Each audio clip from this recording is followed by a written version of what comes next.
고난 너머에 더 큰 고난이 기다린다 할지라도 오직 하나님만을 신뢰하십시오. 여러분의 영혼의 시력이 회복되기를 마음이 없는 이에게 시청자가 아니라 우리는 예배자가 되어야 됩니다.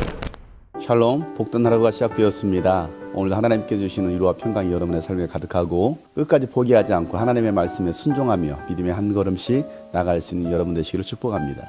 함께 나눌 말씀은 역대하 25장 14절부터입니다. 아마샤는 에돔 사람들을 학살하고 돌아올 때에 세일 자손의 신상들을 가져와서 자기의 신으로 모시고 그것들 앞에 경배하며 분향하였다. 이 일로 주님께서 아마샤에게 크게 진노하셔서 예언자 한 사람을 보내시니 그가 가서 아마샤에게 말하였다. 이 신들은 자기들을 섬기는 그 백성들을 임금님의 손에서 건져내지도 못하였는데 임금님께서는 이 신들에게 비시니 어찌된 일입니까? 예언자가 이렇게 말머리를 꺼내는데 왕이 그의 말을 가로막으면서 우리가 언제 너를 왕의 고문으로 취대하였느냐? 맞아 죽지 아니하거든 그쳐라 하고 호통을 쳤다. 그러자 예언자는 이렇게 말하고 그쳤다. 임금님께서 나의 충고를 받지 않고 이렇게 하시는 것을 보니 하나님께서 임금님을 망하게 하시기로 결심하셨다는 것을 이제 알 것 같습니다. 유다 왕 아마샤가 참모들과 함께 이스라엘에 대항할 모의를 하고 예후의 손자요 여호아스의 아들인 이스라엘의 여호아스 왕에게 전령을 보내어서 서로 직접 만나 힘을 겨루어 보자고 제안하였다. 이스라엘의 여호아스 왕은 유다의 아마샤 왕에게 사람을 보내어서 회답하였다. 레바논의 가시나무가 레바논의 백향목에게 전가를 보내어서 백향목의 딸을 며느리로 달라고 청혼하는 것을 보고 레바논의 들짐승이 지나가다가 그 가시나무를 짓밟은 일이 있습니다. 당신은 에돔을 쳐부었다는 것을 스스로 대견스럽게 여겨 자랑하면서 건방지게 우쭐대지만 차라리 당신 궁전에 그대로 머물러 있으면 별 탈이 없을 터인데 어째 당신은 당신 자신과 유다를 함께 멸망시킬 화근을 스스로 불러들이고 있습니까? 그가 이렇게 말하여도 아마샤는 들으려 하지 않았다. 그러나 이것은 하나님께서 하신 일이다. 유다 사람들이 에돔 신들의 뜻을 물음으로 하나님께서 유다 사람들을 여호아스의 손에 넘겨주시려고 아마샤의 마음을 그렇게 만든 것이다. 이스라엘의 여호아스 왕이 올라와서 유다의 아마샤 왕을 맞아 유다의 베세메스에서 대치하였다. 그러나 유다 군대는 이스라엘 군대에게 패하여 뿔뿔이 흩어져 자기들의 집으로 도망가고 말았다. 이스라엘 여호아스 왕은 베세메스에서 아하시아의 손자요 요아스의 아들인 유다의 아마샤 왕을 사로잡아서 예루살렘으로 들어왔다. 그는 예루살렘 성벽을 에브라임 문에서부터 성 모퉁이 문에 이르기까지 400자 길이의 성벽을 허물어 버렸다. 그는 또 하나님의 성전 안에서 오베데돔이 지키고 있는 모든 금과 은과 그릇들을 약탈하고 왕궁의 보물 창고를 약탈하고 사람까지 볼모로 잡아서 사마리아로 돌아갔다.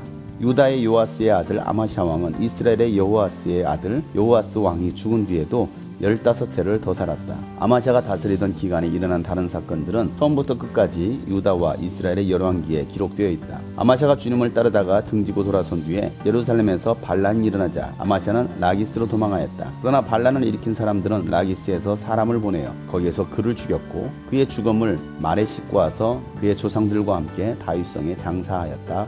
아멘. 유다의 아마샤 왕은 에돔 사람들이 전쟁을 해옴으로 인해서 북이스라엘 군사들을 은 100세겔을 주고서 용병으로 데리고 갔습니다. 그러나 하나님께서 그것을 기뻐하지 않으셨습니다. 사람을 의지하려 했던 아마샤 왕을 책망했던 선지자의 말을 듣고 북이스라엘 군대를 보내고 에돔과의 전쟁에서 대승을 거둡니다. 자신의 잘못을 돌이키고 하나님의 말씀에 순종했던 아마샤에게 하나님은 승리를 주신 것입니다. 그런데 오늘 본문에 보면 어찌된 일인지 돌아오는 길에 에돔 사람들이 섬겼던 세일 자손의 신상들을 가지고 옵니다. 그리고 그 신상들을 자기의 신으로 모시면서 경배하기 시작합니다. 전쟁을 승리케 하신 분은 하나님이신데 하나님이 아닌 다른 신을 가지고 와서 자기의 신으로 경배하고 있는 것입니다. 더 많은 신들을 섬기면 그 신들이 나에게 복을 주지 않을까라고 생각했을지도 모르겠습니다. 하나님은 그 일을 기뻐하지 않으셨습니다. 그래서 하나님은 아마샤 왕에게 진노하시려고 하나님은 예언자 한 사람을 보냅니다. 그 예언자는 에돔 신이 왕을 구하지도 못했는데 어찌 하나님을 버리고 그 신을 섬깁니까? 라고 말을 하자 그 말이 끝나기가 무섭게 그 말을 막으면서 내가 언제 너를 왕의 고문으로 취대했느냐? 맞아 죽기 싫으면 당장 그 말을 그치라고 호통을 칩니다. 하나님께서 보내신 예언자의 말을 듣기를 거부했던 것입니다. 그 예언자는 하나님께서 왕을 망하게 하시기로 결심하셨다는 것을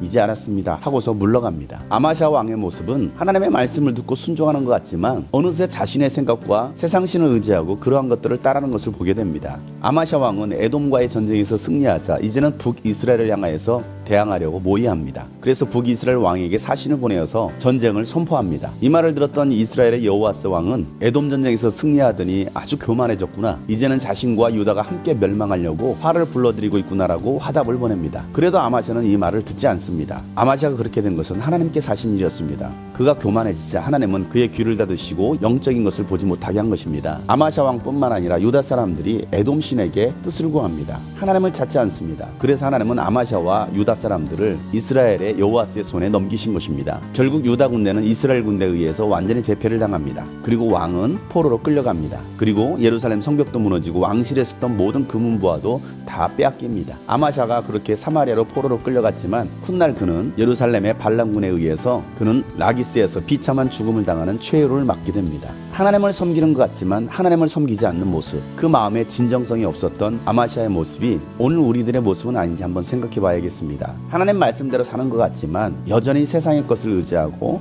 세상 신을 따르고 하나님보다도 세상 사람들의 말을 듣고 또 교만하여서 전혀 하나님의 사람의 말을 듣지 않는 아마샤의 모습이 오늘 우리의 모습은 아닌지 다시 한번 생각해 봐야겠습니다. 우리 안에 하나님의 은혜가 사라지면 하나님의 음성이 들리지 않습니다. 회개하라고 진리를 선포해도 그 말이 들리지 않습니다. 아마샤 왕의 처음과 최후의 모습을 우리가 보면서 우리에게 그러한 영적 교만의 모습이 있다고 한다면 회개하고 다시 겸손함으로 하나님의 말씀을 듣고 그 말씀 앞에 엎드려 순종할 수 있는 우리 모두가 되기를 소망합니다. 오늘도 믿음의 한 걸음을 내딛습니다.